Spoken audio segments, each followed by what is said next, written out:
Welcome all of you in ज्ञान वैविध्य शिक्षा चैनल। मैं आज आपको आपने शिक्षा शास्त्री बीएड के अंदर बाल्यावस्था वाला जो पेपर है उसके अंदर यूनिट नंबर 5 में एक बुद्धि वाला टॉपिक दे रखा है। बुद्धि किसे कहते हैं, बुद्धि का क्या आशय है, बुद्धि के क्या प्रकार हैं और बुद्धि का जो हार्वर्ड गार्डनर का बहुबुद्धि का सिद्धांत है उसके बारे में आज डिस्कस करते हैं। देखिए, बुद्धि टॉपिक अपने में भी बहुत बड़ा लंबा टॉपिक है, बुद्धि के प्रकार भी बहुत हैं, लेकिन एक मैंने ऊपर संस्कृत में लिखा है बुद्धि से बलम तस्य, जिसमें बुद्धि होती है वो बलवान होता है। ठीक है, इस टाइटल के ऊपर आज बुद्धि का जो बहु बुद्धि का सिद्धांत है गार्डनर का, इस गार्डनर के सिद्धांत के ऊपर पर चर्चा करते हैं। देखिए, गार्डनर ने इस सिद्धांत का प्रतिपादन 1983 के अंदर किया था और गार्डनर ने एक पुस्तक लिखी थी थ्योरी ऑफ मल्टीपल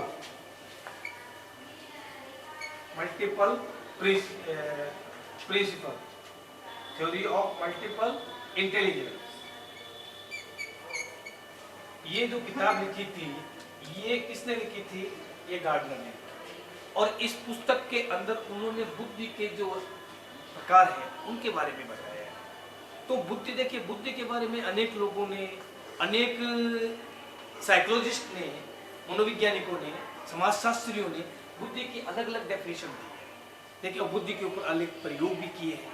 आपने थॉर्नडाइक का प्रयोग भी सुना होगा और उसने बुद्धि को 3 रूप में दिया है: सामाजिक बुद्धि, मूर्त बुद्धि, अमूर्त बुद्धि, थर्स्टन का प्रयोग है ना।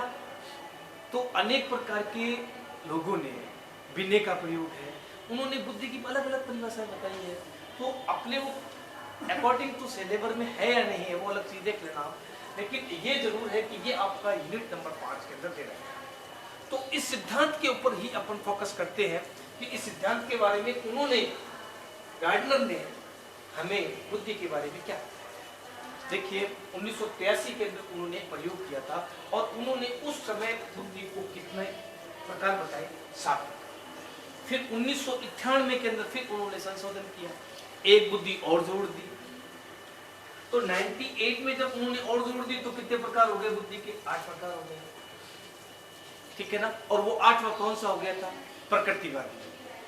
8वां कौन सा था? प्रकृतिवादी बुद्धि, याद कर लेना आप। ठीक है। और फिर 2000 के अंदर फिर उन्होंने ये बुद्धि को जोड़ दिया अपने प्रयोग के अंदर और 9 प्रकार की बुद्धि बता दी और उसमें बताया था अस्तित्ववादी बुद्धि। तो कहने का मतलब है थ्रस्टन ने पहले तो 7 बताए, फिर 98 में उसको रिमूव करके 8 बता दिया, फिर उन्होंने फिर एक ऐड कर दिया और फिर 9 बता दिया। तो अभी वर्तमान में जो गार्डनर का प्रयोग है उसमें बुद्धि के कितने प्रकार हैं? 9 प्रकार है। ठीक है, आपकी समझ में आ गया तो बुद्धि क्या है। देखिए, बुद्धि अलग अलग व्यक्तियों में अलग अलग ढंग की होती है। ये कोई जरूरी नहीं एक शिक्षक एक अच्छा संगीतकार, एक अच्छा संगीतकार एक अच्छा व्यापारी, एक अच्छा व्यापारी एक अच्छा दार्शनिक हो। नहीं हो सकता ना, नहीं हो सकता ना, नहीं हो सकता। लेकिन ठीक है, कई लोगों में क्या होते हैं, जो मैंने 9 प्रकार ये बताए, 9 का ही कारक साथ साथ चलता रहता है। सारे गुण उसमें थोड़े थोड़े होते हैं और कुछ में एक पर्टिकुलर गुण होता है। तो इसलिए बुद्धि की अगर अध्ययन करना चाहे, बुद्धि की परिभाषा देना चाहे, बहुत डिफिकल्ट टास्क है। अनेक साइकोलॉजिस्ट का अलग अलग मटेरियल भी है बुद्धि के बारे में। गार्डनर का अलग है, थर्स्टन का अलग है, बिने का अलग है, क्राउडल का अलग है ना, तो स्काउट का अलग है, गार्डनर का अलग है। सबने अपने अपने बुद्धि की परिभाषा अलग अलग बताई है। लेकिन मैं थॉर्नडाइक का इसलिए चर्चा करता हूँ क्योंकि थॉर्नडाइक का कोर्स में और उन्होंने क्या बताई है? 3 प्रकार की बताई है। एक सामाजिक बताई है, एक मूर्त बताई है, एक सामाजिक बताई है आपको सामाजिक बुद्धि, एक उन्होंने बताई है मूर्त बुद्धि और एक उन्होंने बताई है अमूर्त बुद्धि। तो अब इन्होंने 3 बुद्धि बताई है। सामाजिक व्यक्ति निपुण होते हैं, बोलने में एक्सपर्ट होते हैं, ऐसे व्यक्ति क्या बनते हैं? नेता बनते हैं, अच्छे व्यापारी बनते हैं, है ना। तो इस प्रकार की बुद्धि वाले व्यक्ति क्या करते हैं? मिलनसार होते हैं ना, उनका नेचर मिलनसार होता है। मिलनसार होने की वजह वो उस फील्ड वर्क में क्या होते हैं? काफी प्रोग्रेस करते हैं। और जो मूर्त में होते हैं, जो ठोस वस्तुओं से भी चीज क्या कर लेते हैं, ग्रहण कर लेते हैं। कारीगर है, मिस्त्री है, इंजीनियर है, इस प्रकार के मूर्त रूप में आ जाते हैं। और अमूर्त रूप में कौन आ जाते हैं बताइए? अमूर्त रूप में कौन व्यक्ति आएंगे? अमूर्त में वो आएंगे जो व्यक्ति गणितीय चिन्ह, संकेत, उनको समझने की जिनमें क्षमता होती है, अमूर्त रूप में। तो गणितीय सूत्रों को पहचानना, गणितीय चिन्हों को पहचानना, सूत्र चिन्ह, इन चीजों को पहचानना हो कौन से होंगे? अमूर्त बुद्धि वाले। और ऐसे व्यक्ति प्राय क्या बनते हैं? गणितज्ञ बनते हैं। गणितज्ञ बनते हैं, गणित इंटेलिजेंट होते हैं, सूत्रों को अच्छा पहचान लेते हैं, ये ठोस वस्तुओं से बनाते हैं, चित्रकार, इंजीनियर, है ना, ये बन जाते हैं। और इनमें कौन बन जाते हैं? व्यापारी बन जाते हैं, नेता बन जाते हैं। तो कहने का मतलब है थर्ड का प्रयोग अलग है, लेकिन थर्ड का प्रयोग अपन अध्ययन नहीं कर रहे हैं, लेकिन फिर भी ध्यान में रखना चाहिए, कंपेरेटिव स्टडी अपन कर रहे हैं। अब इन्होंने, अब मैंने आपसे पूछूं कि इन्होंने 7 जो प्रकार बताए थे, 98 में प्रकृतिवाद बुद्धि जोड़ दिया, 2000 में अस्तित्व में जोड़ दिया, तो इसकी अब 7 कौन से वो बुद्धि है, वो प्रकार बताइए। तो मैं आपको हार्वर्ड का जो गार्डनर का प्रयोग है, वो उसके अंदर 7 बुद्धि के जो प्रकार है वो बता देता हूँ कौन कौन से हैं, और 2 प्रकार मैंने लिख दिए। तो पहला जो प्रकार है वो उन्होंने बताया था भाषाई बुद्धि, देखिए ये आप ध्यान में रखिएगा। और दूसरा उन्होंने क्या बताया था, बोलो? गणितज्ञ या तार्किक बुद्धि वाले, गणितीय या तार्किक बुद्धि वाले, गणितीय या तार्किक बुद्धि वाले, ठीक है। तीसरा जो संगीत में इंटेलिजेंट होते हैं, संगीतात्मक बुद्धि वाले, ठीक है। और चौथा क्या होगा? स्थानिक बुद्धि वाले।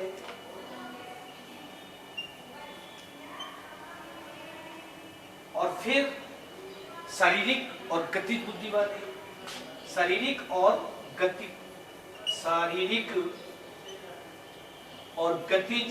बुद्धि वाले। 1 2 3 4 5। और एक है अंतर व्यक्तित्व बुद्धि, अंतर व्यक्तित्व बुद्धि। और एक है अंतरा व्यक्तित्व बुद्धि। अब आप देखिएगा, मैंने आपको 9 प्रकार की जो बुद्धि है, जो किसने बताई है? गार्डनर ने बताई है। और वो कौन कौन सी है? पहले उन्होंने बताई है भाषाई, दूसरी उन्होंने क्या बताई है? गणितज्ञ या तार्किक, तीसरी उन्होंने बताई संगीतक, और चौथी उन्होंने क्या बताई है? स्थानिक, और फिर उन्होंने बताई है शारीरिक, फिर उन्होंने बताई है अंतर, और फिर उन्होंने बताई है अंतराव्यक्ति, और फिर उसके बाद बताई है प्रकृतिवादी, और फिर उसके बाद में उन्होंने क्या बताई है? अस्तित्व। तो मैंने आपको 9 के 9 प्रकार बता दिए। अब इनमें से क्या होता है, देखिए इनके अलग अलग कार्य, अलग अलग तरीके की बुद्धि होती है, अलग अलग बुद्धि होती है ना, मैंने आपको बताया अलग अलग। लेकिन फिर भी कुछ व्यक्तियों में 2 चलती रहती है, कुछ व्यक्तियों में 3 बुद्धि चलती रहती है, कुछ व्यक्तियों में थोड़ी थोड़ी सब में चलती रहती है। तो उनका क्या होता है? एक प्रकार का रिलेशन हो गया, इंटरेक्ट हो गया, उनका एक दूसरे से इंटरेक्ट हो गया, तो व्यक्ति उसी हिसाब से कार्य करता है। ये देखो, जब एग्जाम अपन परीक्षा में देते हैं तो अपन, है ना, बुद्धि से सोचते रहते हैं, लेकिन शरीर का जो अंग है ना वो काम करता है, वो शारीरिक बुद्धि में आ जाएगी, ठीक है ना, शारीरिक गतिज बुद्धि वाला। तो अपन सोचने समझने का काम कहाँ कर रहे हैं और कहाँ शारीरिक और गतिज वाला कर रहे हैं। अब ठीक है ना, 2 चलते रहते, किसी में से तो चलते रहते हैं। अब मैंने जैसे कहा भाषाई बुद्धि वाले व्यक्ति कौन होते हैं? जो व्यक्ति भाषा, लिंग्विल, बोलचाल, जिनके मुहावरे, जिनके पास शब्दों का वोकैबुलरीज ये स्ट्रॉन्ग होता है, वो व्यक्ति उतना ही अच्छा भाषण बोलेगा ना, उतना ही अच्छा लिखेगा। क्यों? उसकी वोकैबुलरी पावर बढ़िया है, उसकी बोलचाल की शब्द बढ़िया है, उसने अच्छी शब्दावली याद कर रखी है, लर्न कर रखी है। तो वो व्यक्ति प्राय तुमने देखा होगा क्या बनते हैं? लेखक, कवि बनते हैं, कवि बनते हैं ना, लेखक बन जाते हैं। क्यों? उनकी भाषा कमाल होती है। तो कहने का मेरा तात्पर्य है, भाषाई बुद्धि वाले व्यक्ति कवि बनते हैं, लेखक बनते हैं। अब दूसरे प्रकार का हो गया गणित में फॉर्मूला समझना, अगले से क्या बताना, अगले में जोड़ करना, उसमें बाकी करना, ये गणितज्ञ वाले व्यक्ति इंटेलिजेंट होते हैं और उनके अंदर लॉजिकल तर्क है ना, तर्क शक्ति विकसित होती है। क्यों? उन्होंने गणित का अध्ययन किया है। तो लॉजिकल पावर या गणितीय पावर जब वो अध्ययन करेंगे तो उनके अंदर लॉजिकल पावर बढ़ेगा। तो ऐसे व्यक्ति क्या बनते हैं? इंजीनियर बनते हैं, गणितज्ञ बनते हैं। क्या बनते हैं? गणितज्ञ बनते हैं। क्यों? रामानुजन का नाम सुना होगा, सुना ना? वो गणित का गणितज्ञ था, उसके सारे विषयों में नंबर कम आते थे, लेकिन रामानुजन का उसमें गणित में 100 में 100 महान गणितज्ञ के रूप में जाना जाता है। तो कहने का मतलब उसमें गणितीय तार्किक बुद्धि थी, लेकिन भाषाई बुद्धि नहीं। अन्य विषयों में फेल होता था, इसका मतलब भाषाई बुद्धि नहीं थी, उसका वैज्ञानिक दिमाग कमजोर था। तो कहने का मतलब हो गया ऐसे व्यक्ति क्या बनते हैं? गणितज्ञ बनते हैं। और इसमें क्या बनते हैं? लेखक और कवि बनते हैं। ठीक है। और तीसरा है संगीतात्मक। संगीतात्मक के बारे में कुछ व्यक्तियों को संगीत में रुचि होती है, उनकी लय, रिदम है ना, कितना लय के साथ उनका यूज करते हैं, संगीत के भावों को समझते हैं, वो व्यक्ति क्या बनते हैं? अच्छे संगीतकार और अच्छे गीतकार बनते हैं। तो कहां कवि, कहां संगीतकार, दोनों अपोजिट होते हैं। लेकिन कुछ में दोनों कलाएं होती हैं, कुछ में 3 कलाएं होती हैं, कुछ में 4 होती हैं। तो कहने का मतलब है बुद्धि का बहु बुद्धि का सिद्धांत है। तो संगीतात्मक क्या बनते हैं? संगीतकार बनते हैं। और जो व्यक्ति, चौथा प्रकार आपका स्थानिक बुद्धि। आपने देखा होगा कुछ व्यक्ति अपने स्थान के बारे में सोच लेते हैं। ट्रेन चलाने वाला है ना, ड्राइवर है, वो सोच लेता है, मैकेनिक है, तो वो चीजें एक स्थायी बना लेते हैं कि हमें इस स्टेशन पर रुकना है, तो वो स्थान अपने दिमाग में बिठा लेते हैं। अपन दिल्ली में जाओ, कलकत्ता में जाओ, जगह भूल जाते हैं, है ना। ट्रेन चलाना बंद तो नहीं बोलता है, क्योंकि उसकी अंदर वो पावर, स्थानिक शक्ति वाली बुद्धि है, वो बहुत ही प्रबल होती है, जिसके कारण वो उस स्थान को भूल नहीं सकता है। शारीरिक और गतिज बुद्धि वाले व्यक्ति, तुमने देखा होगा जो खिलाड़ी होते हैं, सचिन तेंदुलकर है या अन्य कोई खिलाड़ी है, अजरुद्दीन है या कोई भी मान लो विराट कोहली है, तो वो हवा के अंदर कैच ले लेते हैं, अपने शरीर को इतना फ्लेक्सिबल बना लेते हैं कि वो अंदर कैच लेने की क्षमता या शारीरिक क्षमता या गतिज क्षमता उनके अंदर क्या होती है? बहुत तेज होती है। भले वो कवि नहीं हो, भले वो लेखक नहीं हो, भले वो इंजीनियर नहीं हो, लेकिन अच्छा खिलाड़ी होगा। अच्छा क्या होगा? खिलाड़ी। तो खिलाड़ी शारीरिक और गतिज, या कोई जिम्नास्टिक करता है, कोई योगा का करता है, तो उसके अंदर कला है, और रामदेव करता है, तो शारीरिक बुद्धि और गतिज बुद्धि इसमें ज्यादा है। और अंतर व्यक्तित्व का मतलब होता है, इसमें वो व्यक्ति आते हैं जो दूसरे की संवेगों को, दूसरे की भावनाओं को समझ सके। एक राजनेता है, एक नेता है, कोरोना डिजीज चल रही है, लोग भूखे मर रहे हैं, तो उनको ये आइडिया हो सकता है, उनके संवेगों को वो पहचान लेते हैं कि ये व्यक्ति इस पीड़ा से क्या है? पीड़ित है, इस कष्ट से पीड़ित है, तो वो उनको क्या करता है? सपोर्ट देता है, सहयोग देता है। तो वो क्या कहलाता है? अंतर व्यक्ति। ऐसे व्यक्ति हमेशा क्या बनते हैं? नेता बनते हैं। क्या बनते हैं? नेता। और ऐसे व्यक्ति खिलाड़ी बनते हैं। और ऐसे व्यक्ति स्थानिक वाले अच्छे ड्राइवर बनते हैं, मिस्त्री बनते हैं। और इसमें कवि लेखक बनते हैं, इसमें गणितज्ञ बनते हैं, इसमें संगीतकार बनते हैं। अब इसमें अंतर व्यक्तित्व का मतलब होता है, इसमें दूसरों की भावनाओं, अपने संवेगों को कंट्रोल में करना। मैं रोना चाहता हूँ, किसी के सामने नहीं रोता हूँ। वो जीवन के वास्तव में जाते, हंसना चाहता हूँ, नहीं हंसता हूँ। तो ऐसे व्यक्ति हमेशा क्या बनते हैं? योगी और संत बनते हैं। क्या बनते हैं? योगी और संत बनते हैं। क्यों? क्योंकि उन्होंने अपने जीवन के वास्तविक मूल्य को क्या कर लिया है? पहचान लिया है। और उनकी बुद्धि किस प्रकार की है? अंतरावैयक्तिक। और फिर अपन आ जाते हैं जो 1998 में उन्होंने बुद्धि के प्रकार में जोड़ा, वो था प्रकृतिवादी बुद्धि। और प्रकृतिवादी, तुमने देखा होगा, किसान अपनी फसल को देखकर आइडिया लगा लेता है कि भाई ये हवा चल रही है तो ये फल नहीं होगा, अरे ये आज 2-4 दिन के अंदर बरसात होनी चाहिए। वो पक्षियों की एक्टिविटी को देखकर, हवा का रुख देखकर, प्रकृति का अध्ययन, अनपढ़ है, अशिक्षित है, फिर भी उसको इतना बुद्धि उसकी तेज है, वो आपको एकदम एग्जैक्ट बता देगा ये फसल इस महीने के अंदर इतनी तारीख को तैयार होगी। क्यों?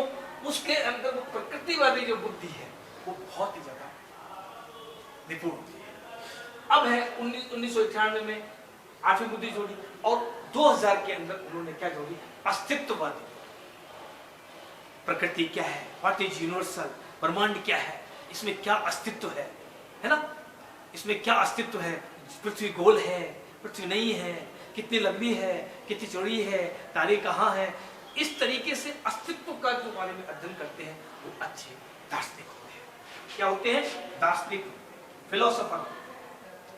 क्यों? वो प्रकृति के बारे में, अस्तित्व के बारे में अध्ययन करते हैं। और इसमें आपका प्रकृति का है वो किसान हो जाएगा, या कई जो प्रकृति से जुड़े हुए वैज्ञानिक होते हैं ना वो बनते हैं। तो प्रकृति से जुड़े हुए वैज्ञानिक बन सकते हो, किसान बन सकते हो अगर प्रकृतिवादी स्फूर्ति वाले तेज हो। इसमें अस्तित्व वाले में आप दार्शनिक बन सकते हो। तो देखिए मैंने सबके थोड़े थोड़े आपको उदाहरण देकर समझाया है। क्यों दिया है? क्योंकि बुद्धि एक व्यक्ति विशेष कारक का नहीं होती है, बुद्धि के अनेक प्रकार है, अनेक रूप है।